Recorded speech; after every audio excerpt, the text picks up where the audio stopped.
So, welcome to Policy Exchange this evening, and welcome to this event on the New Few. There was an interesting article in the paper a while back entitled, "I'm starting to think that the left might actually be right."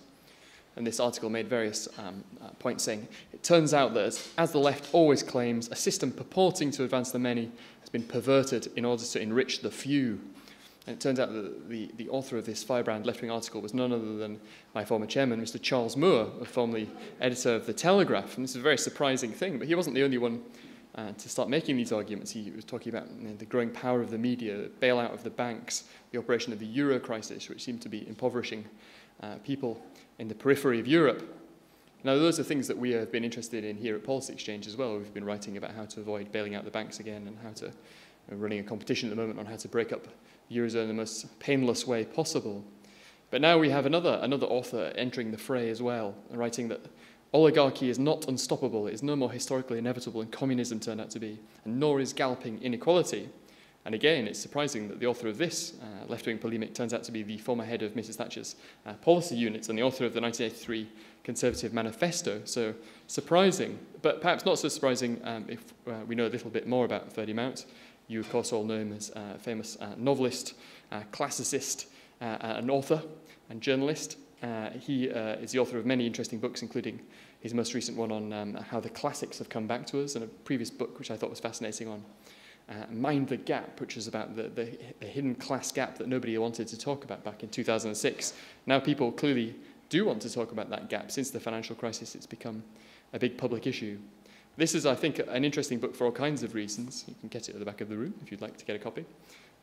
Talking not just about the corrosion of capitalism that Charles has been writing about, but also the erosion of democracy, the hollowing out of our political parties, the increasing power of technocrats and supranational political institutions.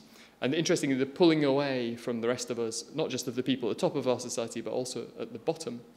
So many, many interesting things to talk about this evening. We have, as well as having the privilege of having Ferdy here this evening, I noticed we also have a brilliant high-caliber audience and lots of people with very, very different perspectives in the room. So we're going to start with Ferdy, and then we'll have some time for questions and answers, and I'm sure we shall have a very lively discussion. Ferdy, thank you for coming here this evening.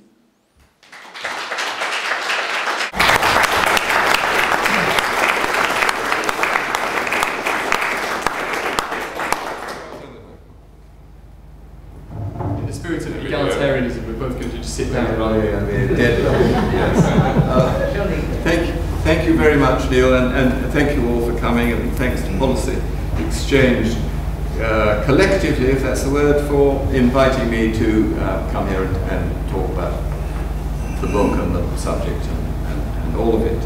I called it the great surprise of our times. I also said that it was an unwelcome surprise, which is why we were, most of us, so reluctant to wake up to it, because we had assumed that democracy would widen and deepen, and that power and wealth would, as the years go by, quite gradually, but it would almost inevitably be spread more widely.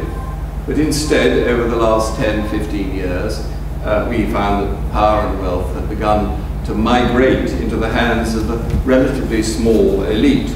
And inequality, rather than gently abating over the years, as it had done, really, ever since I was born in 1939, partly because of the war, but also after the war, although taxes went down, inequality also went down, and social mobility gently increased. And now, suddenly, inequality is broken from a trot into a gallop. And far from wealth trickling down to lift all boats, as we had hoped, the rowing boats were stuck on the mud, and the yachts were steaming out of sight. Anyway, last Thursday, May the 3rd, I'd like to nominate as a sort of wake-up day.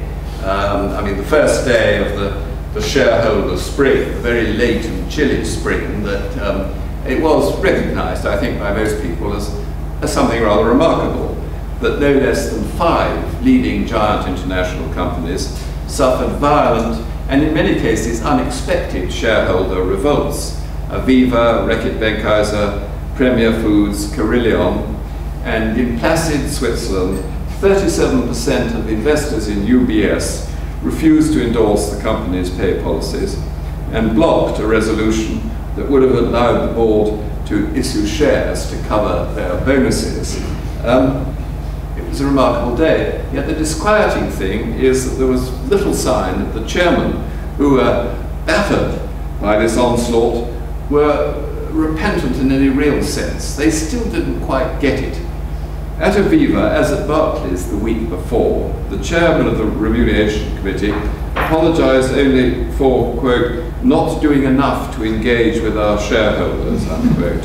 This is an apology rather like only in the sense that someone says sorry to his neighbours for forgetting to tell them that he's going to hold a noisy party going on into the small hours. It doesn't signify any real contrition, nor does it signify any fear of the consequences, the sort of apology that an unsuccessful Chelsea manager would make to Mr. Abramovich.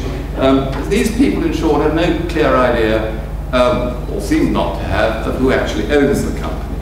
What has been lacking is not courtesy or communication, that great modern cliche, but structural understanding. And this is what my book is basically about structures of power and how to make them work better for everyone and not just for the oligarchs. Now, if you take the shareholder capitalism, the underlying problem is anything but new. It was recognized by Adolf Berle and Gardner Means in their wonderful book, which still reads very well today, published in 1932, called The Modern Corporation of Private Property. And you could even argue that this particular vulnerability of capitalism was recognized by the discontented shareholders of the Dutch East Indies company in Amsterdam back in the 1620s, when they installed the first two-tier board in history in order to see that their interests were not being neglected by the people who were actually managing the company. So the manager problem, the principal agent problem, as it's technically known, is ancient. And in our own generation, the dilemma has been compounded by the near extinction of the private shareholder. Savings have become what I call depersonalized. As far as direct personal shareholding goes, the wider share ownership council must be about the least effective pressure group since the Flat Earth Society. Today, it's the fund manager who's king, and his personal interests are all too often aligned with the personal interests of the directors whose companies he's investing in, rather than with the interests of people whose savings he's investing, especially their long-term interests. In the case of Aviva and many other big financial institutions, but Aviva is a terrifically ripe example, because Aviva's fund management arm is itself one of the giants in the business, and as it happens, one of the more energetic and admirable giants that has been pushing hard for rewards to correspond to performance. And indeed, they were instrumental in getting Sly Bailey thrown overboard as the head of Trinity Mirror for the poor performance. So, to a large extent, what happened last Thursday was something very bewildering. It was the city voting against itself, and in so doing, becoming dimly aware of how hopelessly conflicted and confused its duties, or their understanding of its duties, have become. It is now clear, I think, to pretty much everyone that fund managers have to develop a new set of fiduciary duties towards their investors and the companies they choose to put their customers' money in. There is such a thing as the Stewardship Code, which is being successive versions have come out over the last few years, and it gives a pretty good idea of what their sort of duties might be. But some of them will, no doubt, have to be backed up by law, as, for example, Vince Cable's plan to make the shareholders' say on pay binding rather than merely advisory. And it's a relief to see that adumbrated, if not exactly spelt out in the Queen's speech yesterday. But of course, Mr. Cable shouldn't have to do that. Company directors ought to treat advice from their shareholders in the way in which the Queen treats advice from her ministers, i.e. jump to it. But the system has gone flabby. and that CEOs have accordingly developed delusions of omnipotence. Now, this is, of course, one of the great causes of the rampant galloping inequality, but I think it's also a good example of how we can overcome the problems of oligarchy. If we have the energy to make the structures of power explicit and to render the holders of power properly accountable and their operations fully transparent. And what I found depressing after the Shareholder Thursday was that quite a few people, big cheeses in the city, were still saying, what we really need is to have a quiet word with the chairman. We don't want to have anything out in the public. And of course, this is exactly the kind of collusion that has, over the years, led to these malign results. Almost as bad, not in the city, but in social policy, is consultation, which is the magic word for saying, yes, we've covered all our bases, we've talked to the stakeholders, and we're still going to do exactly what we were going to do in the first place. And when I was on this thing called the Power Commission, financed by the Financial Trusts, we encountered an incredible number of weary toilers in the field who were suffering from what they said was advanced consultation fatigue, of just wasting endless time in something which was really going through the motions. Which is why I found the report of Sir John Vickers's Commission on Banking so disappointing, because this was a great opportunity and it had a very strong cast of members. It does recommend that there should be ring fencing within universal banks to isolate the staying retail bank that we used to call the high street bank from the more exciting operations of the investment bankers. And that's in the Queen's speech too, more or less. That's better than nothing. But it strikes me as a pretty low sort of ring fence. The sort of rabbit can easily hop over to get at your beams. It hasn't got that real feeling of separation about it. And I have a good deal of sympathy with the much maligned governor of the bank, Mervyn King, when he says, we don't build nuclear power stations in densely populated areas, nor should we allow essential banking services and risky investment banking activities to be carried out in the same too important to fail bank.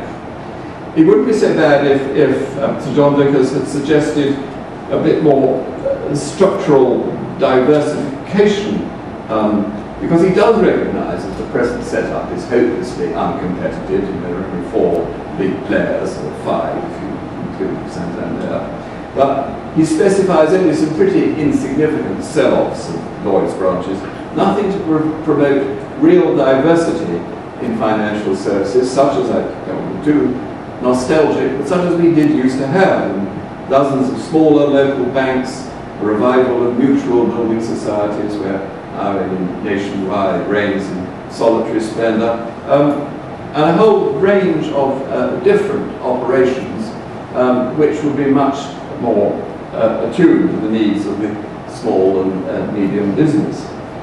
Localism is not just a sentimental retrospective gesture, which I think a lot of kind of hard-nosed conservatives like to present it as.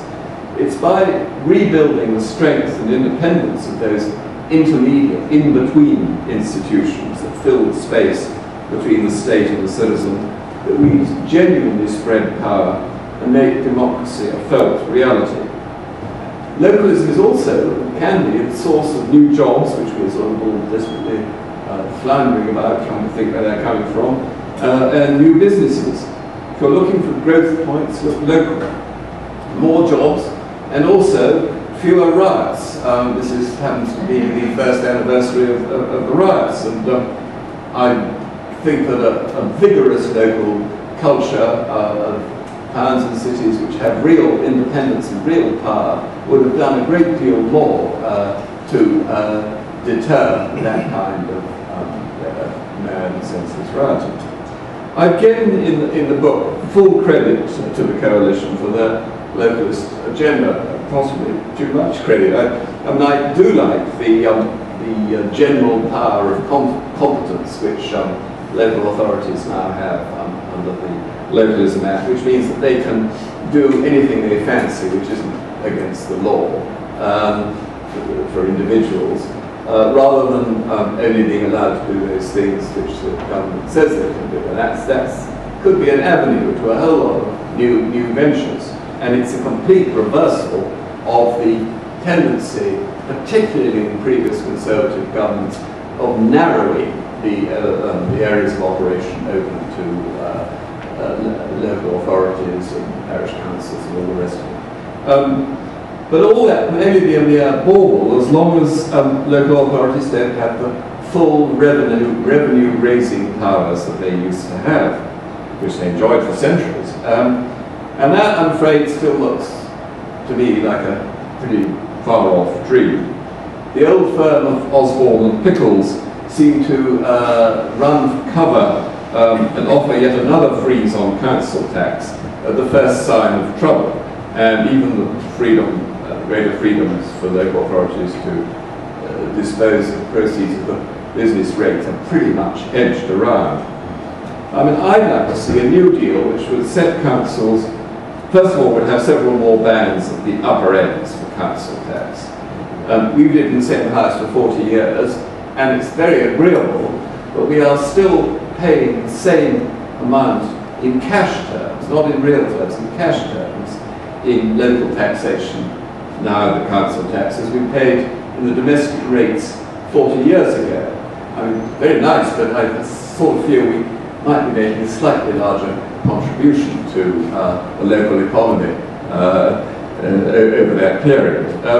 So more bands at the upper end for council tax, a much more even and gradual arrangement than the rather hysterical mansion tax idea. And then freedom for local councils to set tax at the rates of their choosing. All the evidence from Britain and elsewhere, never much publicised by Whitehall, suggests that local authorities, whether in France or the United States or anywhere or in this country, on the whole, are every bit as frugal and competent as Whitehall ministries in the use of public money, which may not be saying much. But until all politicians of all parties learn to trust them, talk of localism is really simply playing chess without the queen. But you know, it is very tempting to hang on to these powers. I mean, there was a brilliant example with the rubbish, tremendous European initiative to promote recycling everywhere. Councils respond with tremendous energy and immediately start having fortnightly rubbish collections. Government panics, thinking this is incredibly unpopular, and demand a return to weekly collection. Local authorities very reasonably say, well, why do you want to make us do that? You've got to give us some money. So then they give them money, and then a lot of local councils say, actually, we'd much rather spend the money on another sort of recycling. So suddenly you've got this enormous policy sponsored from Whitehall without the faintest intention in the first place of putting government money in there for recycling over which they have no control at all. At no time did any minister that I ever heard, I mean either under this government or the last one, say, look, it's your responsibility to decide how you do it, and you have the power to raise the revenue to pay for it. That seemed the step. So when local authorities have recovered their self-confidence, in a way I think they are beginning to, I'd like to see them collaborating to set up local banks to concentrate on lending to small businesses, and also issuing bonds for their own infrastructure projects, as they always used to. I was depressed to learn from the excellent Localis pamphlet, Credit Where Credit's Due, that not a single local authority anywhere in Britain had issued a bond between 1994 and 2011, although they'd never lost the legal power to do so. But I mean, in most other countries, raising money through bonds is a very sensible, long-term way for local councils to raise money for projects which they'd otherwise have to spend ages bidding, terrible phrase for to Whitehall departments, and then be able to run their own show. It's also, I think, remarkable that also all through those years and many years before, not only was local life aggressively emasculated by successive governments, sometimes by massive clangers like the poll tax, but more often by seepage of regulation and control and targets and all the rest of it. Locally raised revenue as a proportion of total council expenditure fell from 90% at the beginning of the 20th century to 10% in the worst days of the poll tax. So from completely running the show, local authorities have become complete pensioners of Whitehall, and indeed were completely subject to detailed control. And by the end of the century, there was a rather good piece by John Simpson in The Spectator last week describing his friendship with the now discredited Chinese party boss, Comrade Bo. According to John Simpson, that from the console in his office, he was able to, in his heyday, was able to control the colours of the fountains all over the huge city of Dalian, and to choose which tunes were to be played over the public address system everywhere in the city. And that's the kind of power that ministers of local government in Whitehall continuously aspired towards. But at almost exactly the same time, over the same period, almost literally, the local political organisations that might have put up something of a fight were themselves being progressively dismantled by the leadership in both big parties. And Neil referred to this thing that in the Labour Party, as in the Conservative Party, the freedom of constituencies to choose who they wanted as their candidates was rigorously limited. Although they said you can have open elections and you can have all sorts of wonderful primaries and so on, but you can only choose between the people that we have selected as suitable candidates for it. Something which would have been anathema to constituency party associations, both in the Labour Party and Conservative Party, back in the 1960s. In the post-war years, about 1 in 5 of us belonged to a political party, and now the figure is roughly 1 in 100. Belonging to a political party has become a bit weird. And the really depressing thing is party leaders don't care a bit. The smaller that party base, the less they need to listen to it. If the members can be dismissed as elderly, out of touch, and rabid at the edges, so much the better. Yet I would argue, and I think in a way people are slightly coming to accept this, that the party activists often have a better sense of what is really wrong than the central elites. The concerns of the Tory right about the incursions and ambitions of the European Commission are now regarded as perfectly rational response to the facts, not as paranoid xenophobia. Ditto their concerns about the precipitous surge in immigration during the Blair Brown years. And on the other hand, the long-held concern of left-wingers about galloping inequality and more particularly the stagnation of living standards at the bottom went unheard during the years when Labour was infatuated with the filthy rich, but everyone is beginning to listen now. So I think there is a curious parallel between this castration of local government and the castration of political parties. And the thing is that both trends are presented to us as an inevitable part of modernity and an irreversible part. On the Power Commission, I lost count of the politicians who trooped in saying that people had better things to do with their time these days than go touring meetings and drafting balls, although these were the meetings that they themselves would be addressing. But of course, the reality is that people spend just as much time as they ever did in meetings. Only their meetings to save the local hospital or fend off a waste disposal plant being put near them, or raising meetings to raise cash for churches or cricket clubs or school trips or bird sanctuaries. Meetings even to listen to people like me talking about their books. What people won't do is turn up for meetings which have been drained of power and purpose. And what could be more damaging than the way in which parties have become addictively reliant on a few millionaire donors?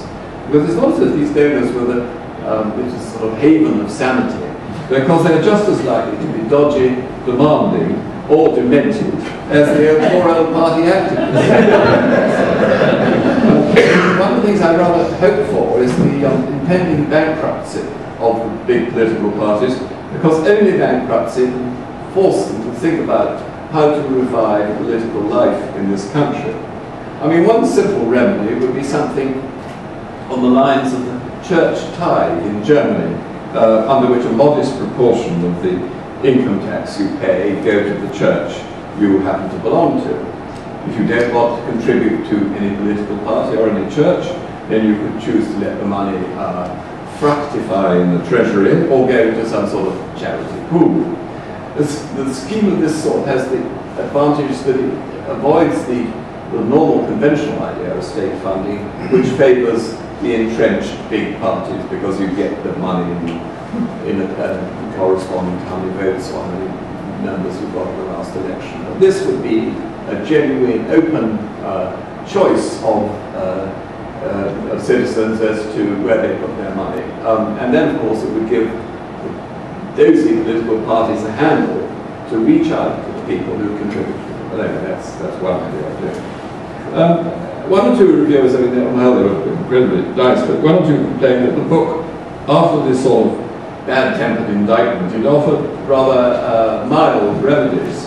I mean, it's true, there's not much in it about sort of locking the bastards up or I finger the guilty men. But what I wanted to do rather was to suggest places where the system had gone flabby and ways in which, bit by bit, it could be firmed up and regenerated. And I think that some of these modest structural reforms, and I'm sure you'll be able to think of a great many more yourself in all sorts of different fields, would produce a sharp change in the way that companies and councils and political parties operate. I mean, it's noticeable that even in this, the first flush of the shareholder spring, we noticed that bonuses have gone down quite sharply as a proportion of people's total remuneration, and there's a great deal more cautious attitude towards such jolly tricks as diluting the company's capital in order to pay for bonuses,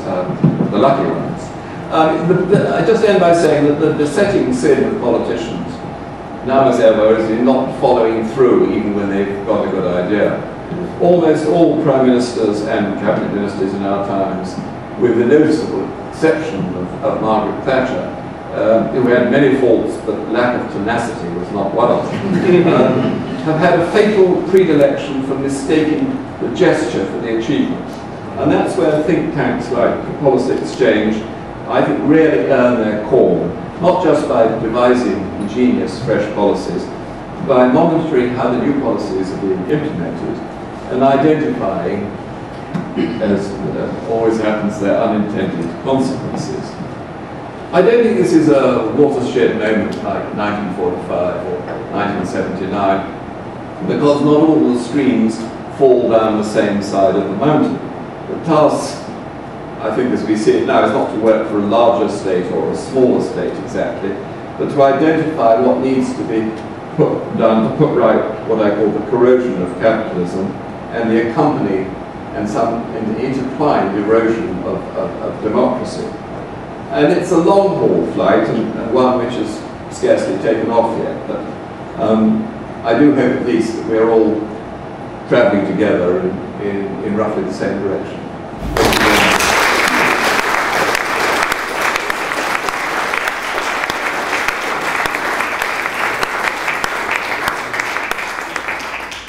Very, very good. Lots to think on there.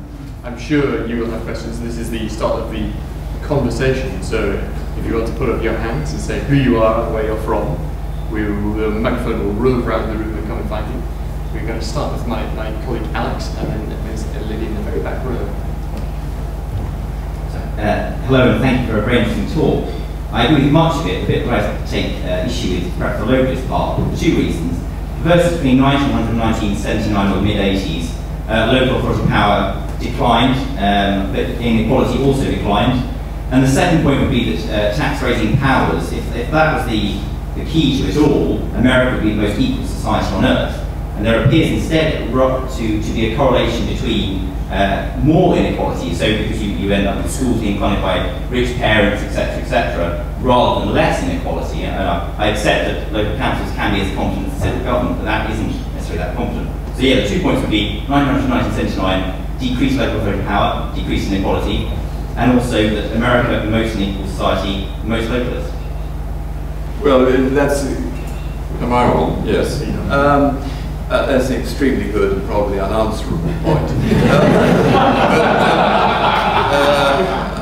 I would say that... I agree with the rest, I should say. Like, yeah. No, I mean, I think that in France and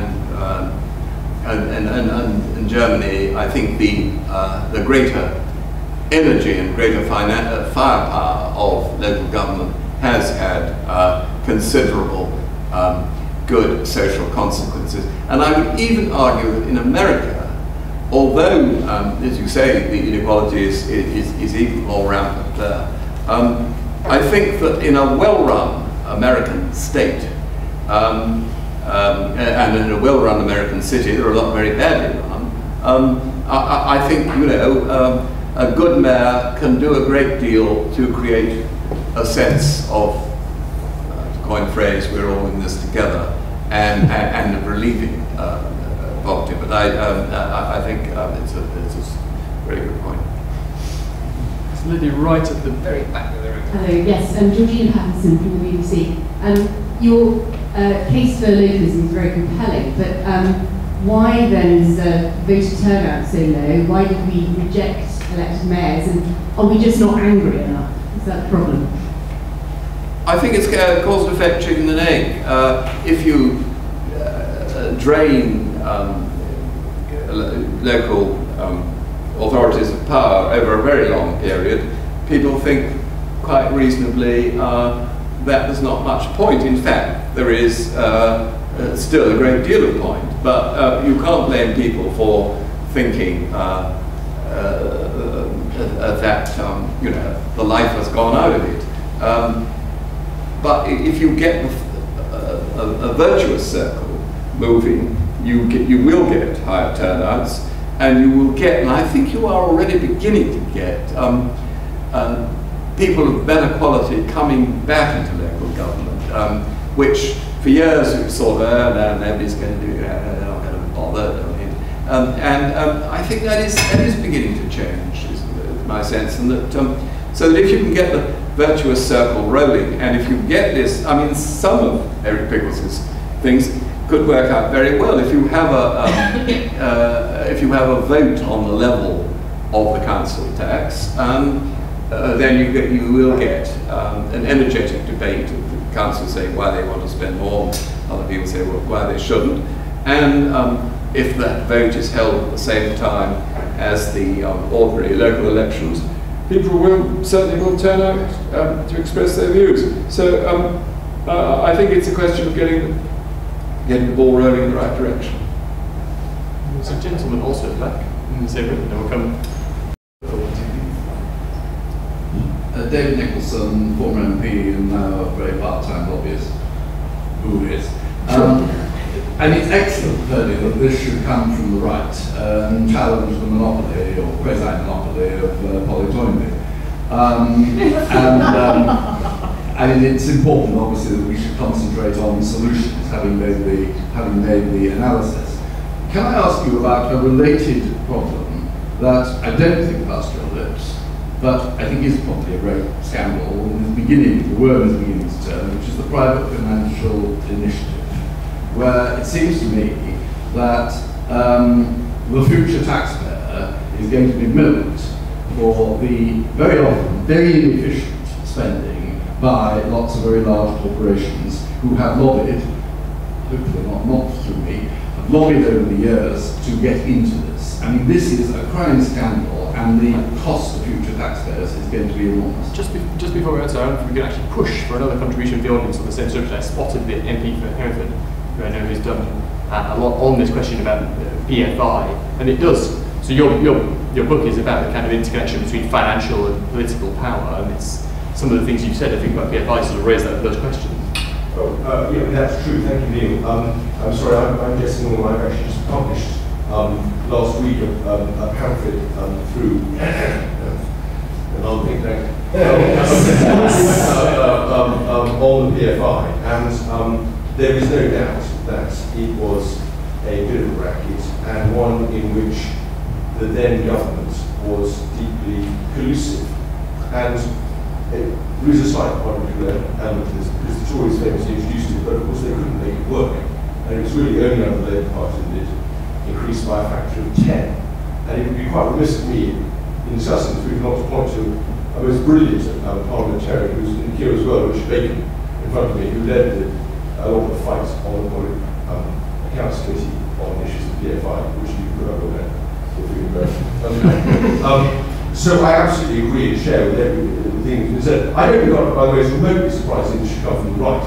I mean, the fact of that really is that there was, in the year 1900, an extraordinarily pullulating mass of interesting traditions on the left, and it is a historical accident to a great magnitude for the disaster for the British people that the one that should have become dominant on the left was Fabian socialism, which has as one of its unwritten goals the impoverishment of masses through a kind of project of intellectualizing the middle classes. So I'm absolutely thrilled this is arising. The interaction is somewhat apprehended I left, but hopefully not before many good measures can be taken with the lines that Ferdinand has already described, and only one of which would be to abolish the PFI and replace it with something sketched in my pamphlet. If anyone's interested, I should say, shameless, very quick formal note. I have got some of these other topics, and indeed a little pamphlet on crony capitalism, which is on my website. I think picks up some of the same themes that Ferdinand discussed. I wonder if I could encourage you to talk a little bit more about this idea of kind of crony capitalism, that big money in politics got too close. That's one of your themes. Yes, but I think PFI is a cracking good example of that. I mean, back in the 1980s, whenever anyone suggested PFI, the government, the Treasury experts all said, no, it's madness. Government can always borrow cheaper than anybody else, and so these things have got to be financed by government. And then it was sort of during various squeezes and freezes, it was getting apparent they weren't going to be financed by government. So this ingenious way of raising the money off the balance sheet was gaily embarked on without anybody really fully understanding it. I once played golf with a man who was in charge of PFI, enormous PFI for a group of hospitals in Surrey. And I said, I don't quite understand how it works. He said, I'll explain it to you. We played a whole round talking about, I still didn't understand it at the end. I mean, how the consequences ripple on for years and years. Anyway, there is, as Jesse, one of his many pamphlets, which I urge you out to all go out and acquire immediately, has raised a perfectly simple alternative, which is for local authorities or indeed anyone else with a decent credit record to issue bonds for to pay for these projects, which is perfectly straightforward. You know exactly how much you're going to have to pay, and it's an absolutely standard procedure. So, bye PFI. I mean, it was a great wrong turning, and it was one of these ways in which, when ingenious fellows come along and offer you these schemes, it's hard to resist. I mean, one of the things I do talk about, which isn't quite the same, but in the sort of way it sort of links onto it, is what I call the alchemist oligarch, who sees a perfectly harmless, quite reasonably effective public or charitable body trotting along over the years, and sees that this could be a great commercial opportunity if the commercial bit of it was hived off. And this is wonderful examples in the sporting world, with Formula One and the Olympics, and you would all think of these ways in which suddenly billionaires emerge from what were previously little federation with their headquarters in Lausanne or somewhere, which are quietly organising these things without anybody thinking of making huge fortune. Another very good example now in the news very much is what happened to the Commonwealth Development Corporation, which was set up by the Labour government after the war as a way to develop the agriculture of the poorer countries of the Commonwealth, and now has turned out to be a sort of been miraculously transformed into a mega equity fund, which invests mostly in the richer countries of the Commonwealth and produces very large rewards for the people running it. So, I mean, there are all sorts of ways in which ingenious minds have seen these openings and have jumped on them, and not always to the public benefit. I think we might go to Richard, and then there's a gentleman in the blue shirt, I think. Thank you. Richard Bacon from the Commons Public Accounting Committee. On the subject of ingenious minds, you suddenly prompted a thought relating partly to PFI, but partly to a broader question about the civil service. The reason PFI was able to make money so often was once you figured out what you were doing and got good at it, you priced in every conceivable risk, and the downside was almost non-existent. The bidding process then, of course, became incredibly expensive, so you excluded most people from competing, so you didn't have many competitors. And then you charged a fortune for any conceivable change, and while knowing that over a 30-year contract there would be bound to be changes, so in the words of the National Ordinance, you developed your income from the contract. Now, this couldn't happen with a bright, wise, commercially savvy civil service.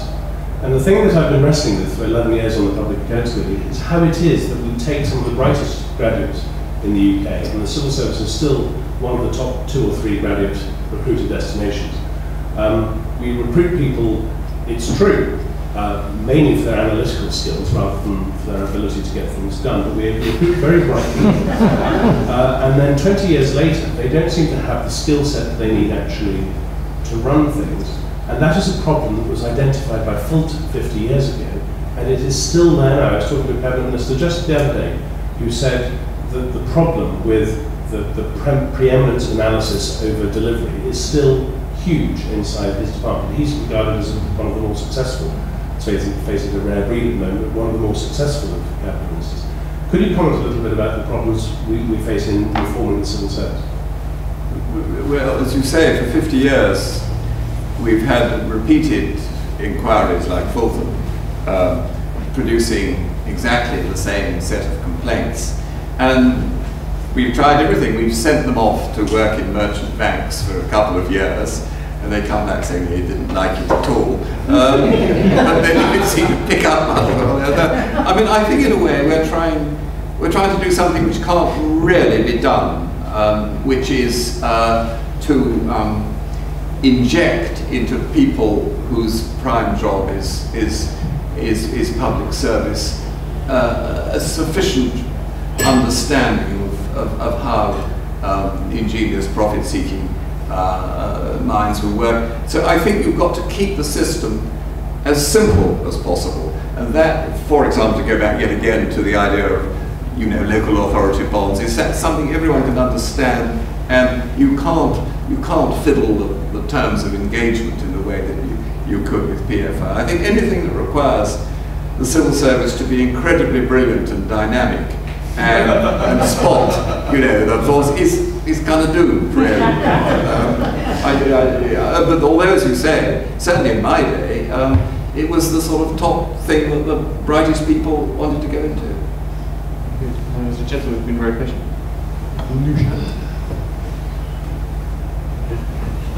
George Donaldson. I'm a resident of formerly resident of the London Borough of Haringey, indirect investor in a lot of large companies, and it turns out paying what is effectively a bond for the Olympics, probably for the rest of my days. I wonder if you kind of mentioned it in the previous answer, but are we actually trying to do too much? Is there enough management ability throughout the economy and throughout both the public and the private sector to manage all the things that we seek to do? Or is it actually inevitable that the processes that have been just slightly interrupted, I suspect, by last Thursday, will just continue in a global economy which we can't escape from except by localising it and becoming effectively an American state or a parish. How big is a not too numerous democracy? Well, I think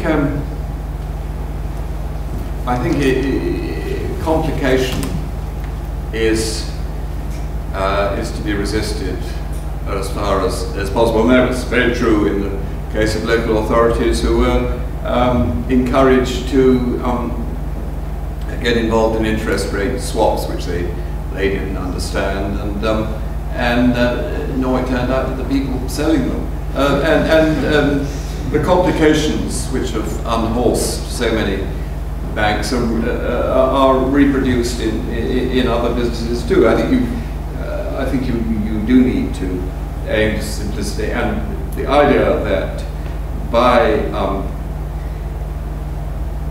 paying huge amounts for this supposedly very scarce, exquisitely brilliant talent, you will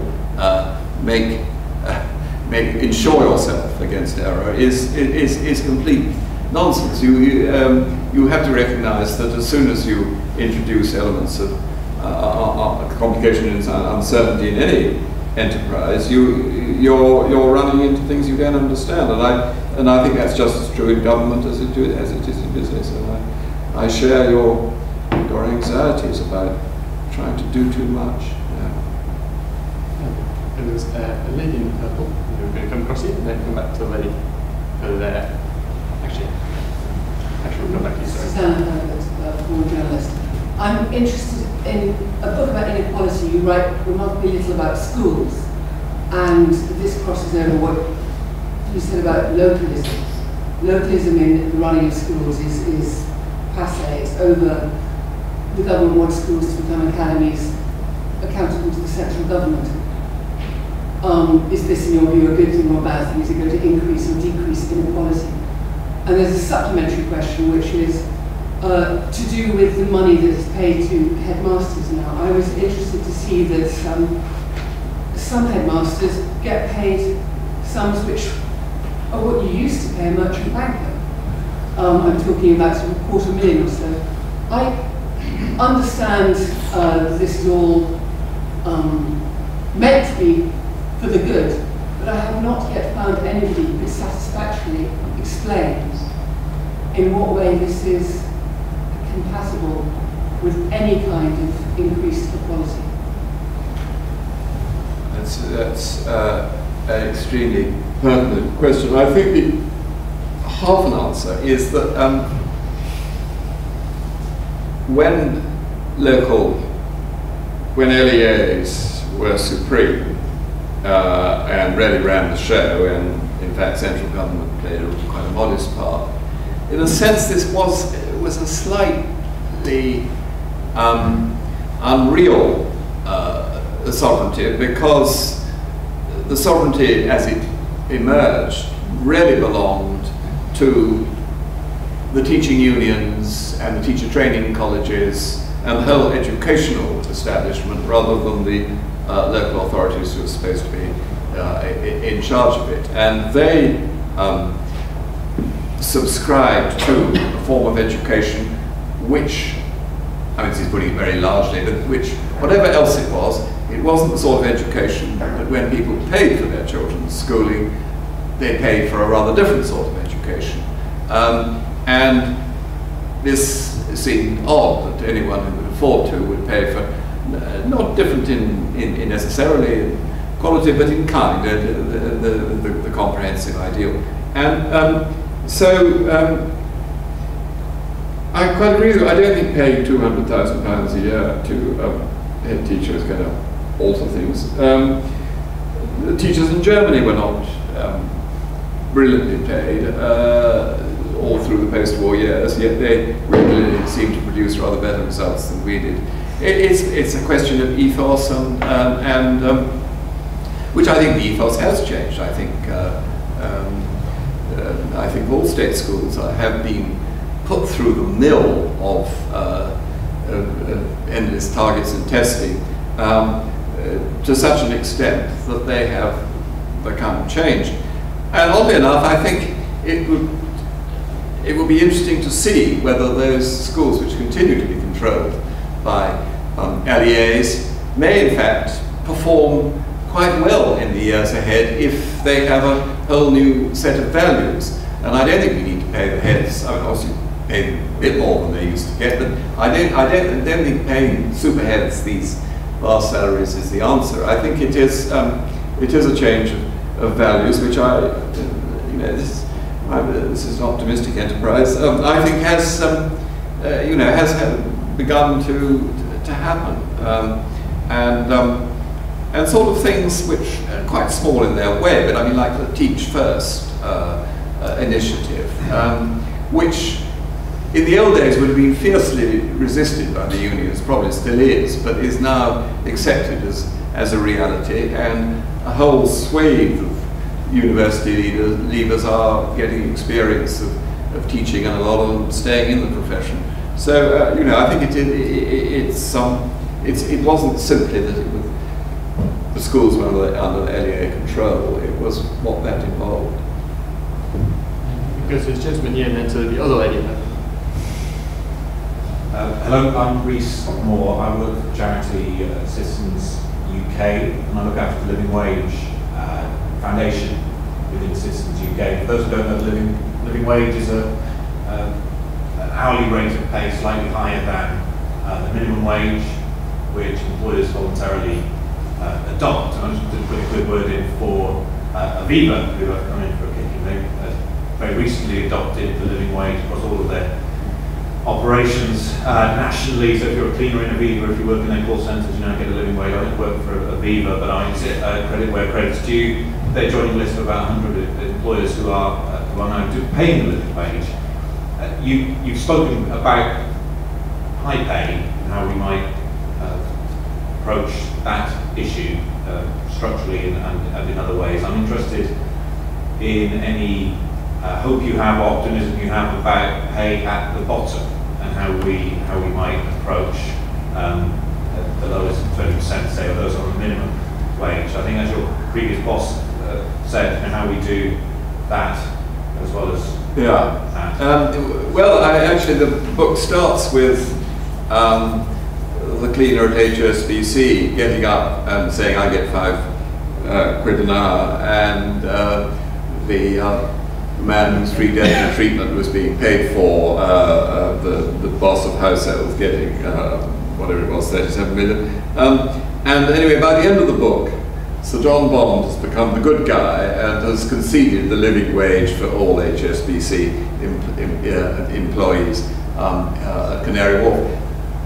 Now, I mean, obviously the living wage is still, well, it's been going for what, about 10 years, is still kind of in its infancy and only covers a relatively small number of people. But I mean, that seems to me the kind of initiative which, if you just keep on working away to keep on spreading, you can begin to have quite an effect. And I think that we've got to think of ways, this is a more general proposition, which don't involve necessarily government action or legislation, but do involve spreading voluntary examples. And the living wage seems to be one very good example. But there are other, I mean, but it's certainly, that's much more difficult, the stagnation of incomes at the bottom. And there's no doubt about that, globalization does control wages. Immigration, of course, is one aspect, but that some slowing down of immigration obviously will alter the terms of competition. But of course, that's no good if the British workers won't take the jobs at the pay that's on offer. So you have then a much more difficult cultural change of making school leavers, whatever you call it, job worthy and able and willing to take on the jobs. But so that it's a bitty and difficult process, and I think the prospects for real fantastic advance in a short time. You know, I think that's a bit over-optimistic, but I think over the longer period, something can be done. Hello, Tammy Hoffman from Sky News. I just want to go back to the idea of the few, or the rich. You said that the events of last Thursday in the shareholder votes, after that, board members still weren't contrite. And I wonder what ideas you have for making them contrite, or at the very least, drawing them back into the world that the rest of us inhabit. Whether you think that should be done, say, through the taxation system, be it limiting the amount of salary that can be tax deductible, or whether you think there should be a minimum statutory amount of income that is payable as tax by everyone, so that we all feel a connection to the state. I don't really feel much of that, because I don't think that, oddly enough, I don't think that tax at the top is the problem. Tax at the bottom certainly was a problem. That was the best thing in the budget, was raising the thresholds for the low paid, rather under-noticed amid all the hail of pasties and flying grannies and all that. But that was a good bit. I mean, the fact is that since the top rates of tax came down from 80% to 40% and then up to 50%, now down to 45 again, the rich pay a great deal more tax. They do pay their taxes, by and large, as individuals. Companies may dodge around the world, but individuals do pay their taxes, and one of the reasons for having higher rates of tax on valuable properties is that's one immovable piece of property which can be taxed. But I don't think, I think the interesting thing really, which I sort of only discovered as I was going along on this book, is that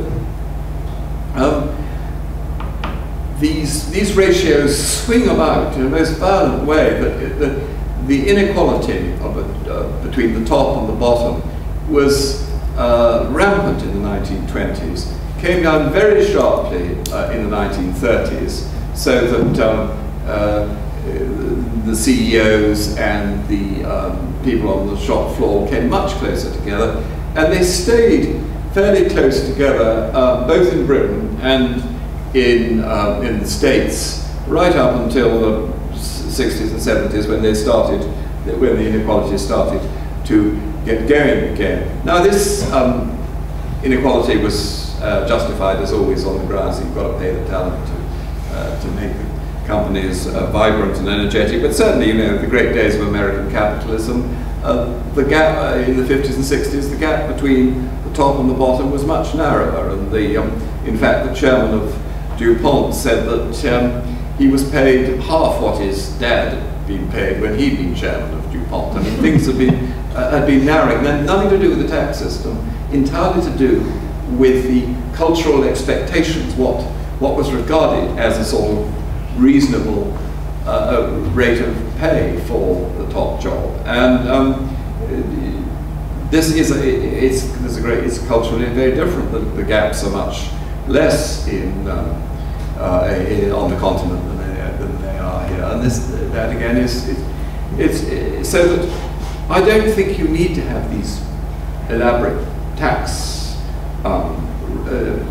rules to catch them. I'm quite happy with tax at 40%, top rate.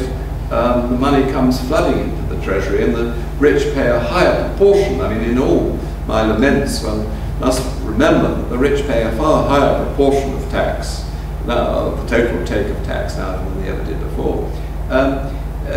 You've just got to persuade people that this is not the way you behave. That sounds wishy-washy, but in fact it is ultimately what decides the level. And these supposedly scientific, you know, remuneration committees and so on are really just sort of saying, what did the boys down the road pay each other? So I don't despair at all about that changing. I'm much more anxious about how we can hoik up the bottom rather than how we can keep the top on, the lid on the top.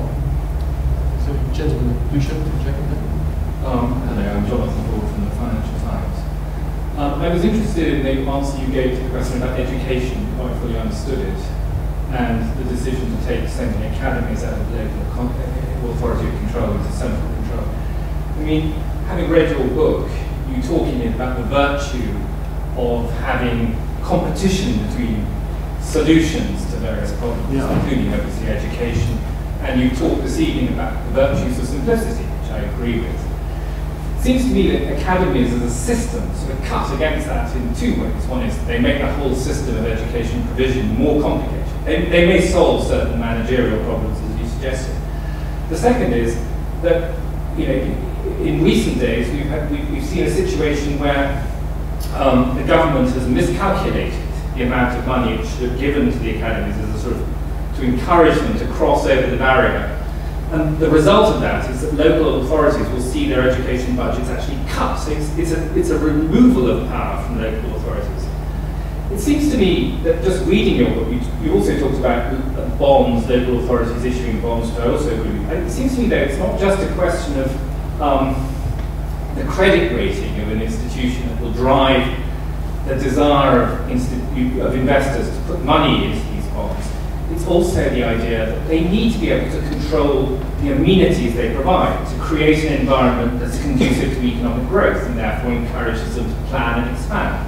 And unless you have control over hospitals, education, that's a hollow and meaningless state of affairs. I just wondered whether what you thought of that, whether you agree with it. Well, I mean, I think the principal virtue of academies is that it provides a model which you hope that the local authority schools will compete in their own way to provide a similarly attractive sort of education. So it's reviving, you know, there used to be, after all, a great deal of diversity with grammar schools and direct grant schools. I'm not arguing for bringing back any of those particularly, but I'm saying that that there is the principal advantage of academies is to provide independent schooling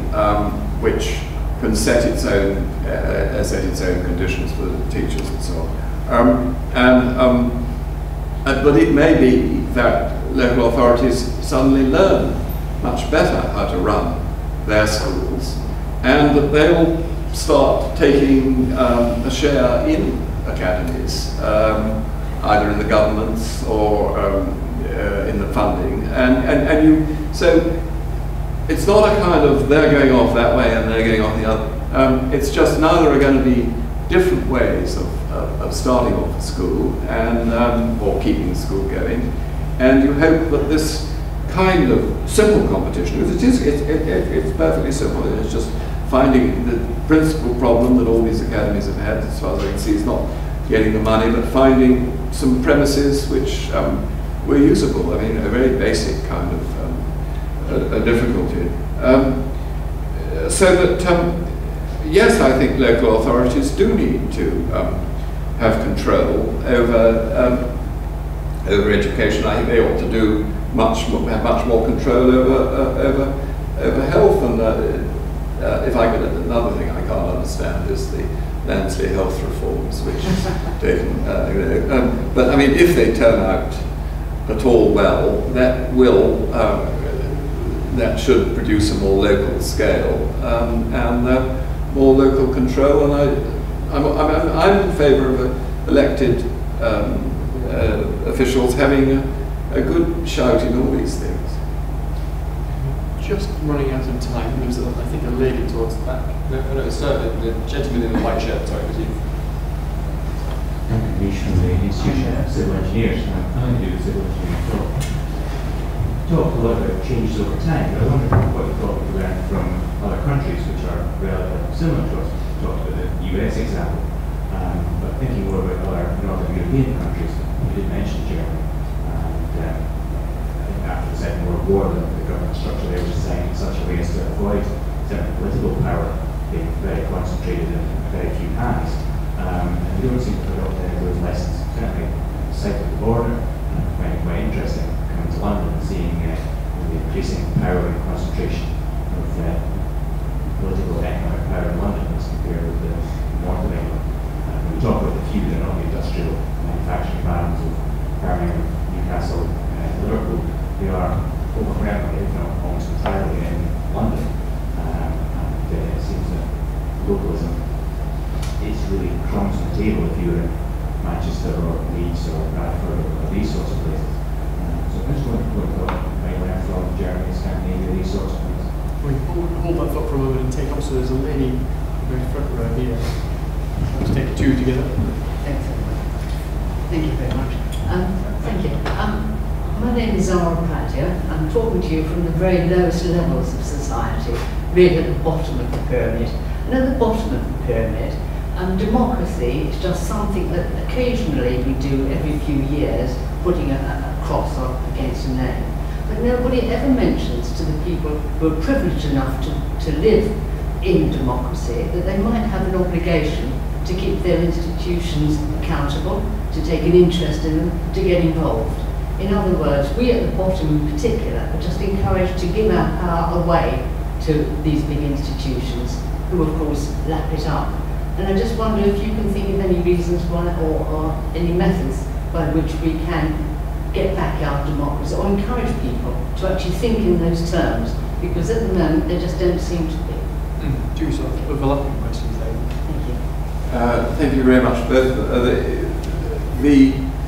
The German parallel, of course, in that sense, Germany has one great advantage in being a collection of ancient duchies, each with their own city, which has never lost its sense of being the capital of its region. But we had something like that, and we threw it away, and we haven't really thought with any great depth about how to get it back. I mean, the idea for mayors or mayors of city regions is a kind of gesture in that direction, but we haven't really. It hasn't been a fashionable cause of how to really revive Manchester, Bristol. I mean, they have revived themselves to a considerable extent from the rock bottom state they were in 30, 40 years ago, but it's still a far cry from Munich or Düsseldorf or something, and there's a long way to go in that. As far as reviving democracies, I mean, there is a huge long list of things that could be done. One of them is to when young people leave school, that they should be immediately sort of, as it were, kind of enrolled in the democracy in a much more energetic way than they are at the moment. The change in voter registration, which is much feared, because it's feared that individual registration will reduce turnout. I mean, I think it could be turned the other way around, so that people felt greater responsibility. And then, of course, there's compulsory voting, as they have in Australia, which everyone shies away from, because it's not, if you distrust politics, it's not a very good starting point. It's when you've got the other end that you could. But I mean, there are a lot of things. Referendums on local issues have a great potential, and they're just sort of beginning here and there. But you could do a great deal more, so that when you turn out and on May the 3rd, or whenever it is, as you do in California or somewhere, there's half a dozen questions that you're voting on. You know, how long the pub should stay open, whether they should be able to issue a bond for the new swimming pool, whatever it is.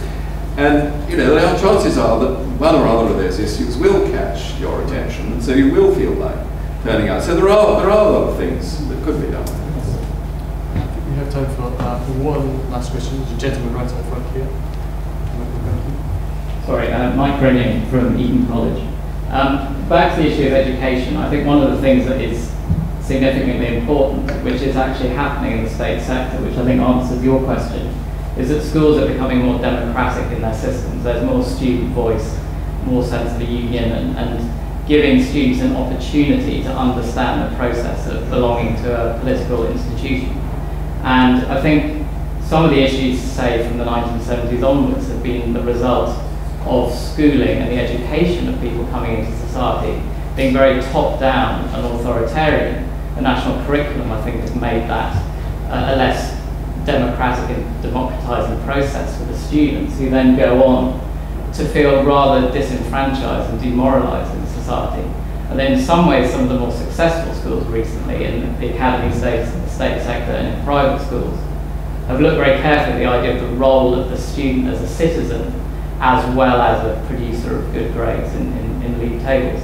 And I think that might be a significant area for trying to narrow the gap for the future. I quite agree. I think there's a lot of hope in that. Can I ask you one last thing that we haven't touched on so far, which is about the kind of the role of the media in this kind of a new oligarchy that you're describing? I mean, that seems to be, it's now obviously centre stage because of Levison, but that's surely crucial. Any kind of oligarchy is concentration of media ownership and control.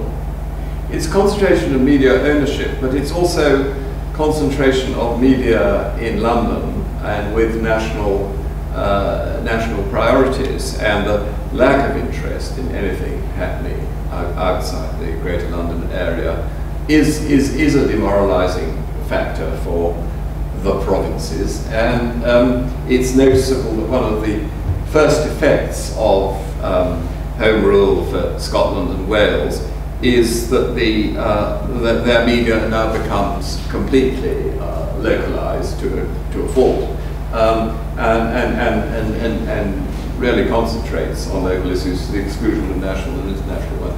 I mean, that may be a bad thing, but the record of the media has been pretty pathetic, not least in its increasing neglect of politics and Parliament, and its obsession with personality as opposed to issue. And the editors will indignantly deny this, but in fact, if you just look back at the much smaller papers of the 1950s or something, they were much more issue-oriented, and they're much more inclined to report statistics, speeches, or provide information rather than opinions. I mean, I'm hypocritical saying this because most of my life spent munging opinion, if that's what one does. But I mean, I think the role of the media has been inglorious. So soon they'll be fine. They'll all be moved to Salford. Well, then they'll find out what real life's like. On which note, you've all asked brilliant questions. It's been an interesting discussion. It's one that clearly is going to run and run. And it only really remains for us to thank you, Ferdy, for being here this evening. Thank you so much.